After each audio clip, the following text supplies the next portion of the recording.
एकूण कर्ज वाटपाच्या संदर्भात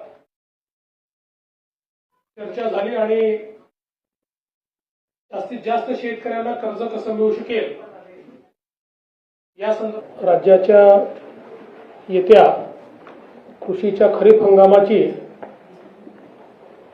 हंगामपूर्व तयारीची बैठक आपण घेतली। त्याच्यापूर्वी राज्यस्तरीय जी बँकिंग कमिटी असते SLBC त्याची पण बैठक झाली। SLBCच्या बैठकीमध्ये एकूण कर्ज वाटपाच्या संदर्भात चर्चा झाली आणि जास्तीत जास्त शेतकऱ्यांना कर्ज कसं मिळू शकेल या संदर्भात सगळी त्या ठिकाणी तजवीज करण्यात आली।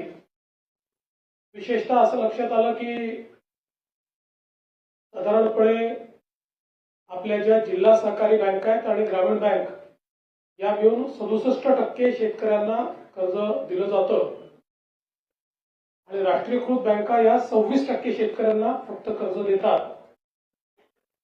DCC आणि ग्रामीण बँकेचा जो काही टार्गेटचा अचीवमेंट आहे 80%च्या वर आहे, पण राष्ट्रीयकृत बँकांचं मात्र 67% आहे।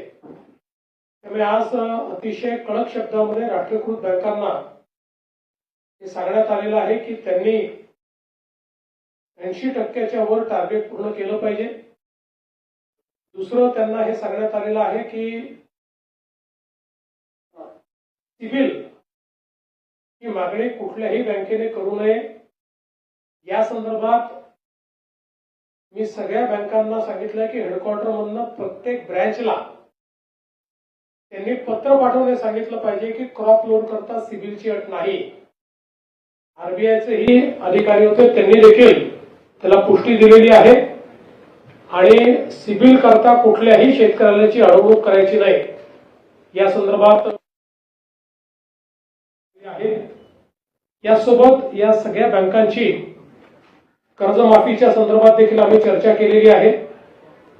जी काही आपल्याला कर्जमाफी करायची आहे त्या संदर्भात जुन्या अकाउंट्सवर जो काही त्यांनी हेअरकट घ्यायचा असतो त्या संदर्भात आणि एकूण त्याचं कर्जमाफीची माहिती ही कुठल्या फॉर्मॅटमध्ये त्यांनी द्यायची, कुठल्या फॉर्मॅटमध्ये आम्ही ती करायची या संदर्भातले एक डिस्कशन आज झालेलं आहे आणि मला असं वाटतं की आम्ही कर्जमाफीच्या संदर्भात जो काही निर्णय घेतलेला आहे तो वेळेत पूर्ण करू शकू अशा पद्धतीनं त्याचंही नियोजन हे आपण केलेलं आहे।